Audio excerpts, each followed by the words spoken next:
আটা দিয়ে এবং সুজি দিয়ে খুব মজাদার একটা বিকেলের নাস্তা তৈরি করতেছি। যেহেতু আমি এখানে আটা দিয়েছি শুধু আর সুজি দিয়েছি, লবণ দিয়েছি পর্যাপ্ত পরিমাণ যতটুকু লাগে আর কি, লবণ দিয়েছি। আর আমি একটু বেকিং সোডা দিয়েছি, এটা অপশনাল, দিলেও হবে না দিলেও হবে। দিলে হয় কি ভিতরটা একটু সফট থাকে। তো আমি এখানে এটা হতে থাক, এর ফাঁকে আমরা যে আসল প্রসেসিংটা ওটা করব। আমরা এখানে চিনির শিরা বানাবো। তো আমি এখানে চিনিটা দিয়ে দিচ্ছি। মানে এটা শিরা বলতে এটা অন্যরকমের শিরা। এটা হচ্ছে গিয়ে আমি চিনিটা ব্লেন্ডার করে তারপরে হচ্ছে গিয়ে এটার ভিতরে দিয়ে দেবো, মানে এই খাবারটার ভিতরে, সুজির আর আটার মিশ্রণটার ভিতরে। এটা যখন লাল লাল হয়ে যাবে, একটু কালারফুল হয়ে যাবে, তখন আমি অন্য একটা মানে এই পাত্রটায় উঠিয়ে তারপরে এটার ভিতরে চিনিটা মাখিয়ে দেবো। দেন বাচ্চারা খেতে এটা অনেক পছন্দ করে। তা নেক্সট প্রসেসিংয়ে যাওয়া যাক। এই যে দেখো গাইস, আমি এটা রেডি করে ফেলেছি। তো এটার উপর আমার লাস্ট চিনির শিরাটা দেওয়া বাকি আছে।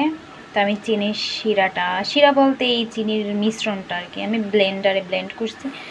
এটা ব্লেন্ডারে ব্লেন্ড করলেই ভালো হয়। যেমন ধরো এটা হাতে করতে গেলে হয় কি শিলপাটায় বাটতে হবে। শিলপাটায় বাটতে গেলে আমরা তো এই চিনির শিরাটা বাটতে পারবো না। তো আমি এটা একটু মাখিয়ে নিলাম। Sorry guys. তো দেখো গাইস, হয়ে গেল আমার নাস্তা। দেখতেই পাচ্ছ কতটা ভালো হয়েছে। এটার ভিতরে আমি আবারও বলে দেই উপকরণটা। এটা আটা ছিল, তারপরে সুজি ছিল। আটা ছিল এক কাপ পরিমাণ, তোমাদের বাসায় যতটুক বানাবা আর কি।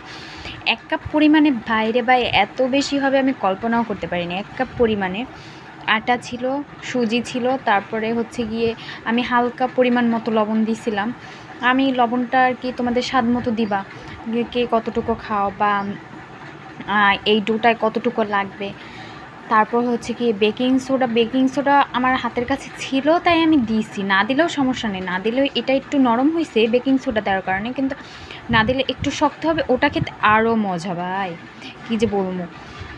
এটা হচ্ছে গিয়ে তৈরি। তারপরে ডোটা তৈরি করছি হালকা গরম পানি দিয়ে। তুমি চাইলে গরম পানিটা একসাথেও দিতে পারো, আবার অল্প অল্প করেও দিতে পারো। যেমন 1 কাপের হাফ কাপ লাগবে তোমার পানিটা। মানে ডোটা একটু শক্ত হলে ভালো হয়। শক্ত হয়েছে বিদায় এটা একটু ফেটে গেছে, যার কারণে এই যে চিনির মিশ্রণটা এটা ভিতরে ঢুকতেছে। তো এটা পারফেক্টলি হয়েছে। তারপরে তেলে ভাজবা, তেলটা একটু গরম হবে, তুমি ফ্রাই প্যান বা কড়াই যাই থাকুক না কেন সেটাতে দিয়ে দেবা। এরপরে হচ্ছে গিয়ে এটা তো শেষ, প্রসেসিং শেষ। আমি উঠিয়ে ফেলছি, উঠিয়ে তারপরে নামিয়ে আমি বাটিতে এই যে তোমাদেরকে দেখাচ্ছি কতটা সুন্দর হয়েছে। এখানে এই 1 বাটি হয়েছে প্লাস এখানে আবার একটা ডিব্বার ভিতরে আমি রাখছিলাম। মানে আমি এটা প্রায় 1 মাসের মতো সংরক্ষণ করতে পারবা তোমরা যদি এই রকমের একটা ক্যানের ভিতরে রাখো।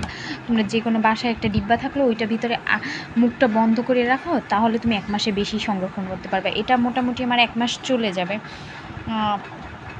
তো আল্লাহ হাফিজ, সবাই ভালো থেকো। সবাই আমার চ্যানেলটাকে অবশ্যই সাবস্ক্রাইব করো, উৎসাহিত করো আমাকে নতুন আরও ভিডিও দেওয়ার জন্য। Please like to my channel.